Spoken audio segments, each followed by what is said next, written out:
Ruselli Northern supports upstate New York construction with over 400 employees, 250 trucks, 9 ready-mix plants, 4 blacktop plants, and 40 aggregate mines. But their most important number is your bottom line. Contact them today to see why Ruselli Northern has been the choice for contractors and project managers across upstate New York since 1929.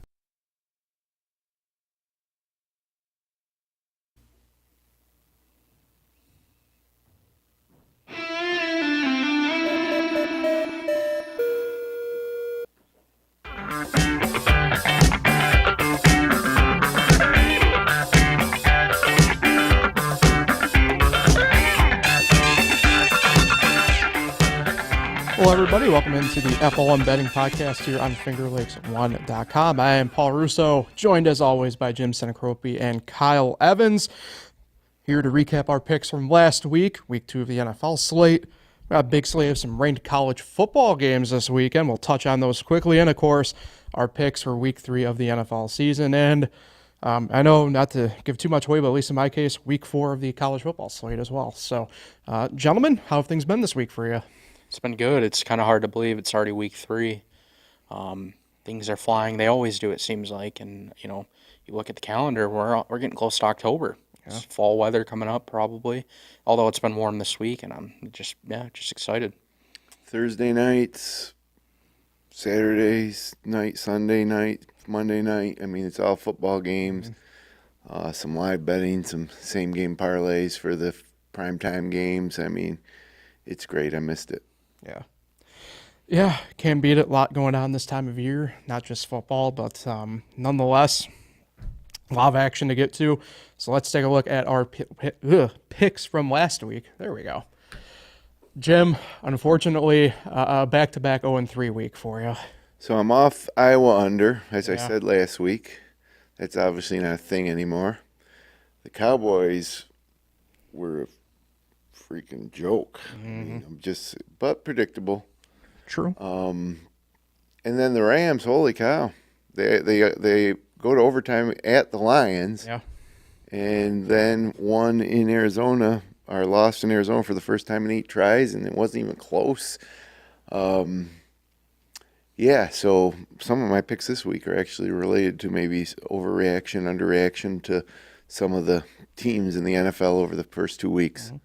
So I'll be back. Yeah. It's a law of averages. Law of averages for you, Kyle, out the window. You're red hot to start the year here. Yeah, I mean, the Ravens, had that 10-point lead in the fourth quarter. It's their third blown lead of 10 or more points since 2022, which leads the NFL.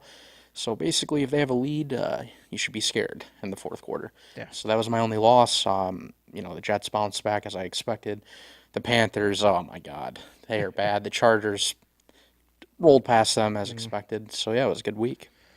Yeah, and then for me, I was on the same train with you in that Chargers-Carolina, but overall team for the under. Worked out well. Should have just stuck to my initial guns and just rolling with the Buccaneers instead. And Mike Evans didn't even get really targeted all too much in the red zone. I think Chris Godwin handled things there for the Buccaneers against the Lions. And then Tulane got cooked by a late touchdown by Oklahoma and lost by 19, so out the window with them. But that'll happen in college football anyway. I mean, ironically, I've had good weeks over the past 2 weeks of the NFL. I like to go 2-team parlays with teased lines to get. I got a psychological thing about like betting $10 to win 9. I just don't like it. So instead I look at an opportunity to do a 2-team with teased lines that gets up to like plus 140, plus 150. And I tend to do okay with those. And then same game parlays this weekend. I hit 2 big ones, like 10-1 odds. What was it? The Texans game. The Texans play the Bears, right? Mm-hmm. So I went over Stroud passing, under Williams passing, 2 first-half field goals, Texans money line, I think. And so that paid great. And then I got a little lucky with this one on Monday night, but I did Devontae Smith and Darnell Mooney anytime touchdowns parlayed. $10 paid like $112.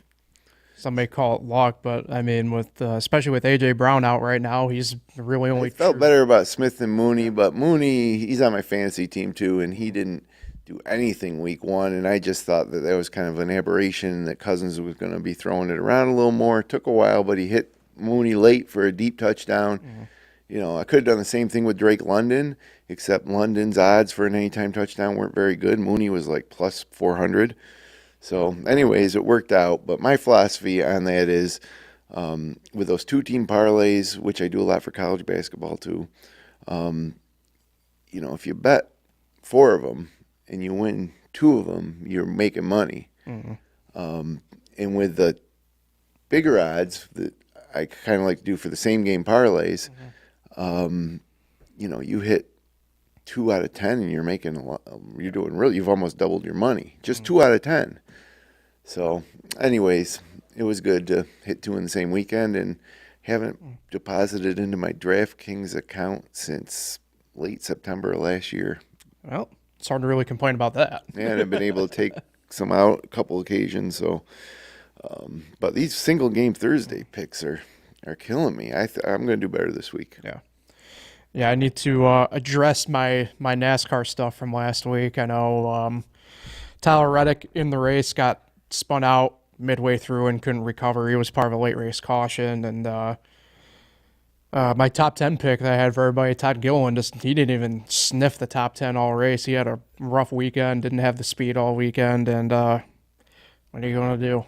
But I'm sure if you had Chris Buescher, you probably were looking pretty good. I know his odds were juiced in the grand scheme of it because for whatever reason they didn't consider him a what was it? go. I can't remember off the top of my head. Plus 3,000? Probably.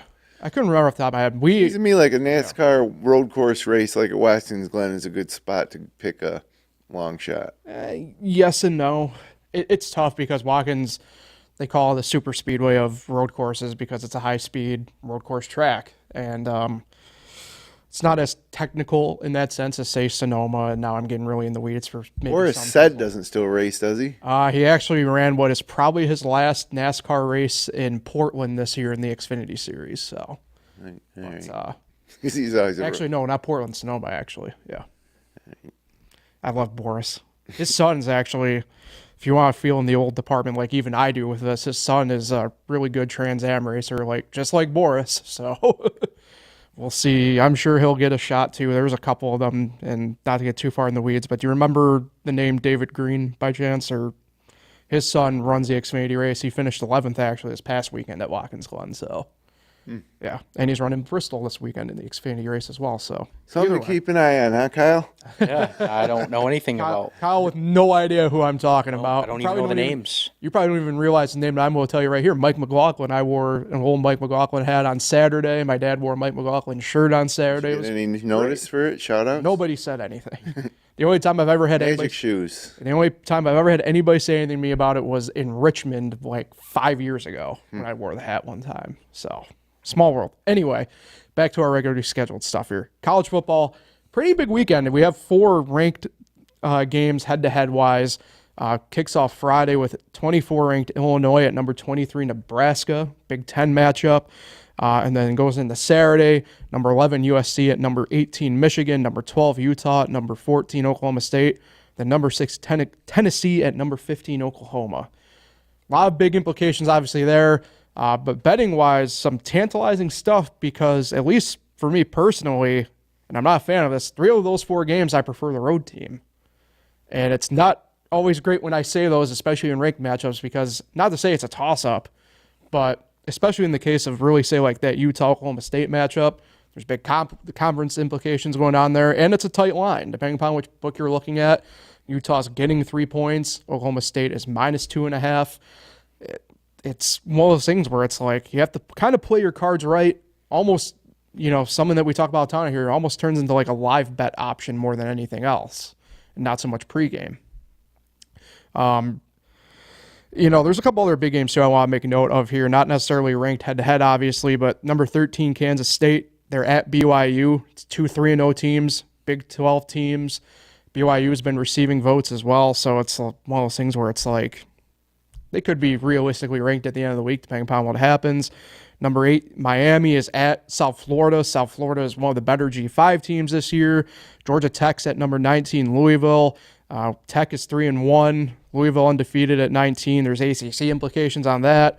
Other ACC implication game, NC State, who was a preseason darling in the conference, at number 21. Big underdogs Clemson. at Clemson. Yeah. It looked horrible. Yeah, so it's one of those things where it's a pretty interesting slate. You have a lot of good pickings to Friday go for night, this week. Stanford coming to the Dome for a league conference matchup. We're in the same conference as Stanford here in the Atlantic Coast Conference. All Coast Conference now. Yeah, the All Coast Conference. Maybe we need a few more Western Coast teams. It's interesting. It's tough. I mean, I do have one college game in my 3 picks that we give, right? And it's none of those. My personal opinion, I think my lock in terms of those ranked matchups is Tennessee -7. Tennessee, I think, is weirdly, even though they are getting a little bit of buzz now, more are looking like the best SEC team at the moment. Well, and geez, that's saying a lot. And Oklahoma hasn't looked great. Better than Alabama? Tennessee better than Alabama? I say yeah. I say yes. I think Georgia hasn't done a lot to inspire hope, personally speaking, so far. I think Tennessee might be the driver's seat team in the SEC at the moment. But could be wrong, but I don't know. There's a lot of interesting college football headlines to possibly be made this weekend. Figured I'd bring up that stuff and we can go from there, but let's get into our picks. Yeah. Kyle, you have the honors once again. Your choice. What do you want to do? Go first? Yeah, I'll go first. All right. I'm actually rolling with the game tonight. Something tells me the Patriots are going to play the Jets tough, +6. Yeah. I'm going to go Packers +2.5 at Tennessee because Jordan Love is practicing again and he's in pads. And there was a report this morning. I don't want to interrupt you, but I can get you New England +6.5. Okay, yeah, that's Take it. better. So yeah, Packers +2.5. I think Jordan Love will play. And then my final. Jordan Love doesn't play. Do you still feel good about I'm that? worried if he doesn't play, but I'm actually confident he does play. Malik Willis revenge game, though. True. Yeah. And then my final pick is Jacksonville Buffalo over 45.5 total points. All right. My prediction earlier in the week was over, so I'm going to roll with it. All right. Man, the Jags scare me a little bit, though. Remember last year in Europe? Yeah, was that 25-20? I believe that final was, so that would have went under for that if it was 45.5. But, Jacksonville was over there for 2 weeks, and Buffalo just went over. That's a weird game. It's going to be, I don't know. It's all set up for the Bills to get to 3-0 at home. But if they have that one bad defensive game and Jacksonville puts up a lot of points, Yeah. then that should cover, or should go over. Yeah, it should go over, and the Bills should still be able to outscore Yep. Jacksonville. So I feel good about that one. All right. I'll go next here. My one college pick, as I mentioned, none of those ranked games at all. I'm on North Texas -7 at home against Wyoming. Wyoming is a friggin' mess, and North Texas outside. I mean, they played Texas Tech last week, got smoked, but they handled the 2 other opponents so far. So I'm gonna go with the Mean Green down in Denton. Back to the NFL side, I'm doing the Cardinals +3 at home against Detroit. Liking what I'm seeing from Arizona, and I think if I can get them with some points there, I'm not going to really turn my nose at it. So I'm going to go with them there. And then I'm going to go Buccaneers -6.5 against the Broncos. I feel pretty safe laying, frankly, more or less the touchdown there. I was half tempted to take the over in that game at 46.5, but I don't feel confident enough of Denver really showing up for their end of the bargain. So Wait, was it 46.5? I got 41 on DraftKings. maybe yeah, you're right. I was looking at different one. Apologies. But yeah, I don't feel confident enough in Detroit or Denver rather. Sorry, Denver kind of laying up their end of the bargain. And much like last week, not going to get cute about it at this point with them. So I'm just going to take the Buccaneers -6.5. I like that Cardinals game, too. I mean, just look at the common opponents. They both hosted the Rams. Right. And Detroit had to go to overtime to beat them, and Arizona blew them out. So, I think part of the problem with the Cardinals over the past couple of years is they accumulated more talent, is that they just have never been healthy. It's either James Connors is hurt or Kyler Murray's out for, extended periods, for the season. But they're all healthy. They're healthy now, and they got Marvin Harrison Jr. broke out last week, and so if the Cardinals stay healthy, they're getting 3 points. Yeah. So anyway, at home. Yeah. It's part against of it. the Lions. It's part of it for me. The Lions who lost last week, didn't they? Yeah. And then the week before needed overtime at home to beat the Rams. Yeah, I use in that adage. I'm using the old Brent Musburger, a home team getting points. What could be better than that? So yeah. So, anyways, I agree with that one, but I won't be picking that one. Well, I'm gonna go with the Miami Hurricanes minus 16.5 at South Florida. I can get you a better line. 16? 15.5. It's even better. I'll take it. I don't like 16's a key number. But, yeah, Miami, I said it off the top of the season here. I think they're a national championship contender. I envision Syracuse playing Miami in the Carrier Dome for the last game of the regular season, with a game with some serious playoff and national championship implications. Miami's lived up to the billing so far, blowing out Florida.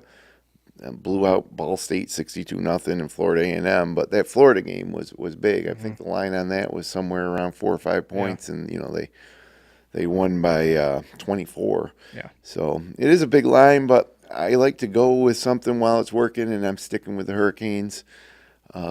Is one of my picks. Now, 3 games I'm looking at: Chargers plus 1.5 at the Steelers, Texans minus 2 at Minnesota, and the Seahawks minus 4.5 at home against the Dolphins. I like them all. I'm going to go with the Texans minus 2 at the Vikings. Both teams are 2-0. The Vikings are a little bit of a bigger surprise, having beaten the 49ers last week. I can get you Texans at minus 1.5. I'll take it. You got it. Are you on FanDuel? I am using an app called Pick'It. Oh, it gives you the best line. And they give you the best odds available from all the books legal in your state. Well, I'll take the extra half point. You got it. But yeah, it's to me like before the season started, we thought the Texans were Super Bowl contenders, one of the best teams in the AFC. We didn't think the Vikings were going to even win the NFC Central, Right. let alone maybe not even make the playoffs. So, yeah, I thought the Vikings were a little undervalued or underrated. I drafted Sam Darnold as my backup quarterback, but I think this is a game that's just too obvious. Like, I think the line before the season started was like Texans by 6. So, it sucks that they're on the road, but it's in a dome. Yeah. So give me that one. Texans minus 2 at the Vikings. And you know what? I'm going to go with the Chargers plus 1.5 on the road at the Steelers. I got some better news there, too. I can get you at plus 2.5. We'll take it. You got it. See, I got these lines earlier this morning off of DraftKings. Yeah. But, again, both teams off the 2-0 starts. Neither team's really been tested too much, although the Raiders looked pretty good last week and Chargers beat the Raiders. I just think that there's no offense there for Pittsburgh. Yeah. And this is the best offense that the Steelers will have faced, and I just don't think they're going to be able to keep up. Yeah. So I don't know. Is Russell Wilson going to start? Is it going to be Justin Fields? Yeah, they said Justin Fields. Yeah. So that's an even more reason. If Wilson started, at least that would be a change from the offense that scored 1 touchdown in like the last 2 weeks worth of games. Yeah. So I like that one. And of course, Seattle at home minus 4.5, which I don't know what the line you're getting on that one is. I got it at 3.5 on Pick'It. So, Skylar Thompson's going to be the starting quarterback for the Dolphins. So it's not going to be the same Dolphins team. They're going to be trying to run. Seattle can load up on the run a little more. I think Seattle's just a better team than a Dolphins team that's starting Skylar Thompson that's going all the way to the opposite corner of the country to the Pacific Northwest. So, but anyways, not picking that one, but I like it. Yeah, I like that Seahawk game too. That spot looks pretty tantalizing. See, when I sit down on Sunday morning or Saturday night or whatever and put in my picks for these NFL games, I probably won't bet these straight up. What I'll do is I'll bet the Chargers and maybe tease at 3 points above 3, so it gets a 3.5, or and then with the Seahawks, I might tease that down to under 2.5, or with any over unders. But basically, if you do a 2-team parlay, you got about 6 to 10 points, 6 to 8 points to tease and still get like plus 150 odds on the parlay. And to me, it's just that's the play until it stops working. Yeah. You got the system. You got your system linked up there. It's hard not to keep going to it, once you develop it and it's trustworthy. And I love the same game parlays for the primetime games. I just do. I just like sitting down about 10 minutes before kickoff, and sometimes I'll go 2 bets. I'll go 1 bet, which will be a 2-team tease parlay in that game with like the line and the over-under, and then I'll do another parlay that gets me, some plus 800 to plus 1,200 odds on some player props, and just sit back and enjoy. All right, no. Yeah, I've got some stats here actually that are really interesting. So there's been more field goals this year than offensive touchdowns. There's been 141 field goals and 129 offensive touchdowns. Kickers are 35 for 39 on 50-plus yard field goals. 22 games have been decided by 1 possession, tied for the second most through 2 weeks since 1970. And teams are averaging 125 rushing yards per game. That's the most through 2 weeks since 1983. It has seen like more rushing for sure. I think the field goal thing is partly. So always go over on like the first half field goals, total field goals. They usually hit almost every game now. I did that last game, the Texans game that I won the parlay on. Part of it was over 1.5 first half field goals. Yep. I like that too, because usually you get a field goal on somebody's opening drive that they can't finish, and then at the end of the half, you're getting lots of field goal attempts usually. Yeah. Before they go to the locker room, but or you could just be the Washington Commanders and just your whole offense is field goals, or the Steelers. That's true. But that's probably one reason why the numbers are up. Those 2 teams alone. But also, NFL kickers can kick 70-yard field goals now, and they're trying them. You can't even think twice about kicking a 55-yard field goal. You just send the kicker out. Yeah. If you're Aubrey from Cowboys or any one of a number, like I'd say 75% of the kickers in the NFL are comfortable kicking 55-yard field goals. Yeah. Well, look at Younghoe Koo the other night. Yeah, and the extra point. Yeah, from 48 yards out. Automatic. Yeah.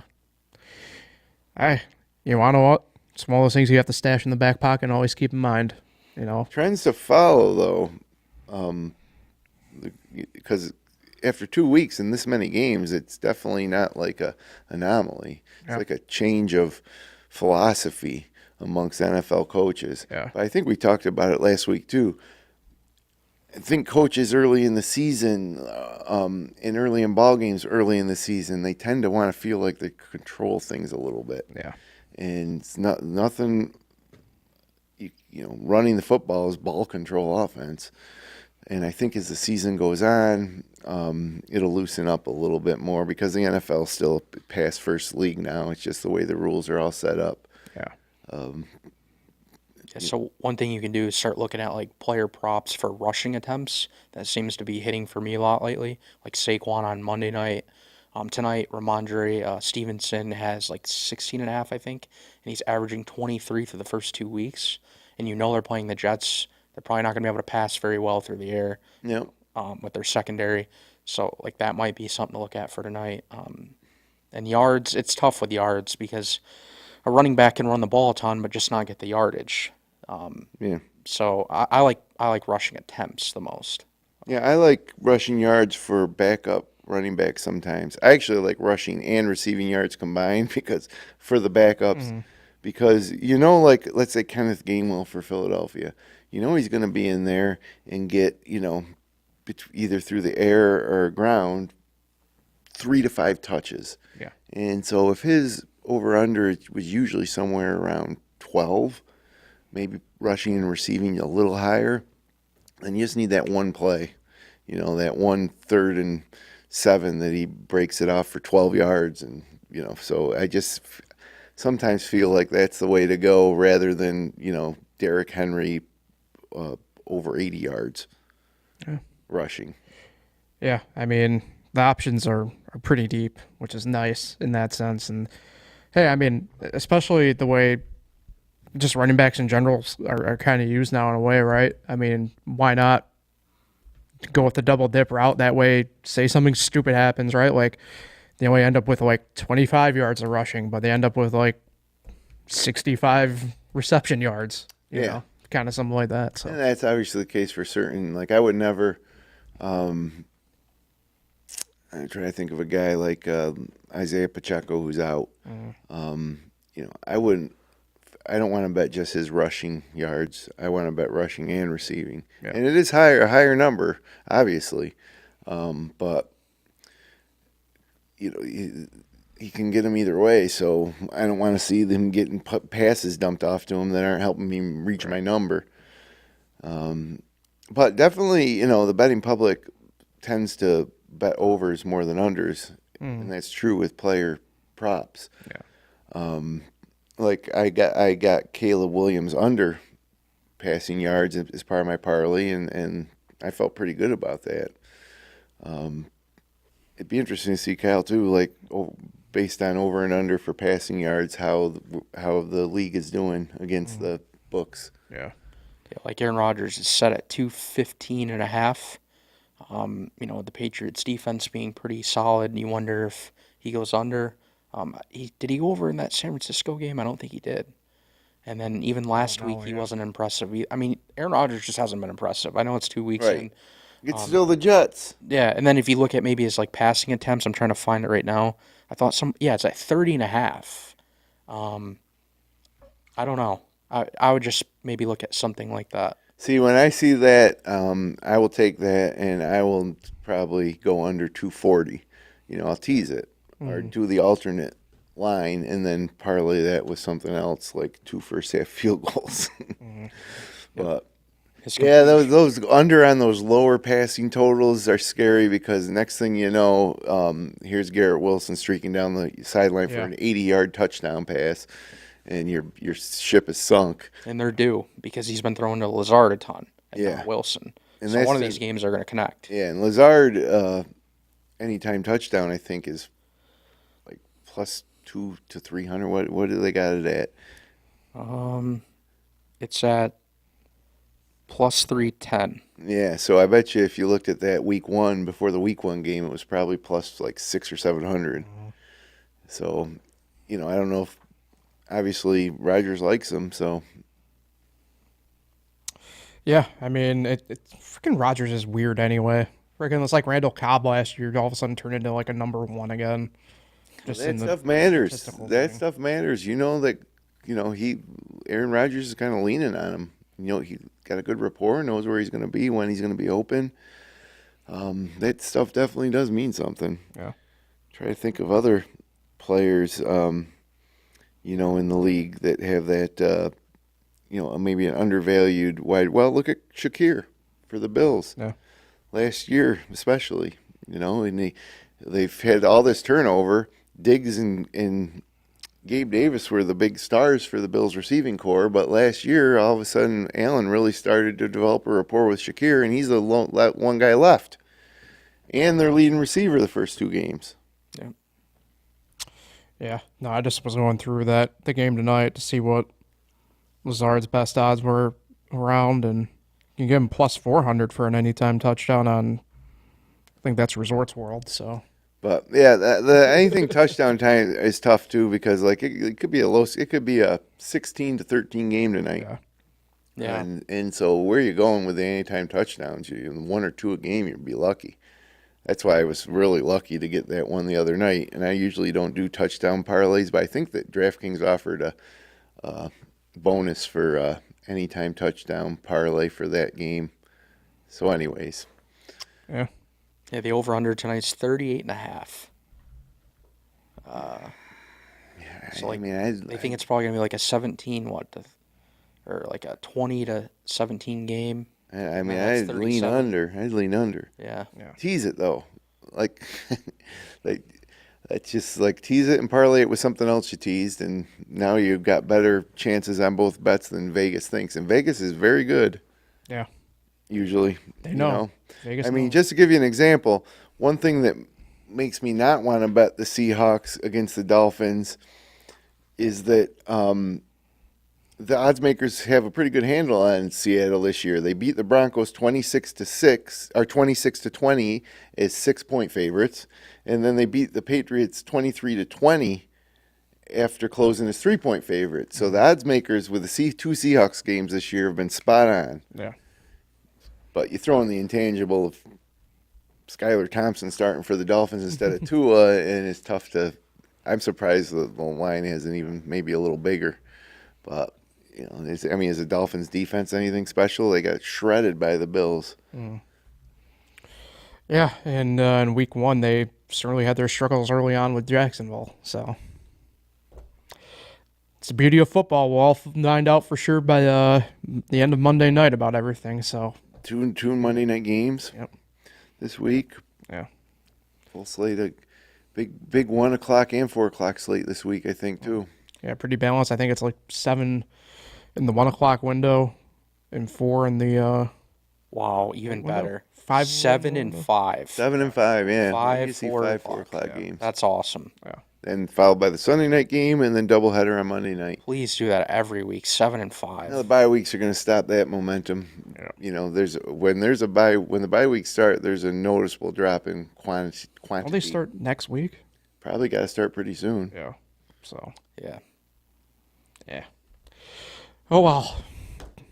I think we'll leave the rest of that, though, for next week. Kyle, it'll just be me and you next week. So You don't want to talk about NHL future bets? we could do that next week, maybe. Coming right around the corner, isn't it? Yeah, next week we could, because I think at that point, we're within the 10-day window, right, of things getting going? Yeah, I think it's like October 6th. Yeah. The Sabres are opening, where is it, Germany? Yeah, or Sweden or whatever, Sweden? yeah. Yeah, somewhere over there. But yeah, Sabres are making the playoffs, so bet that. Whoa! And next weekend, I'm going to head down to Virginia. I'll be at the James Madison Ball State game. Ooh, some Sunbelt versus Maction. In person. Fun Belt Parents weekend action. for Let's my daughter. But I'm going to record my picks on Wednesday. Yep. And yeah, hopefully, unless I'm totally broke by then, with our points. Maybe Kyle can loan you a unit or two. A couple units. Alrighty, so me and Kyle will be here live next week. Jim will be joining us via the recorded video. And that'll do it for us here this week on the FL1 Betting Podcast. Make sure you subscribe to us here on YouTube and all major podcasting platforms.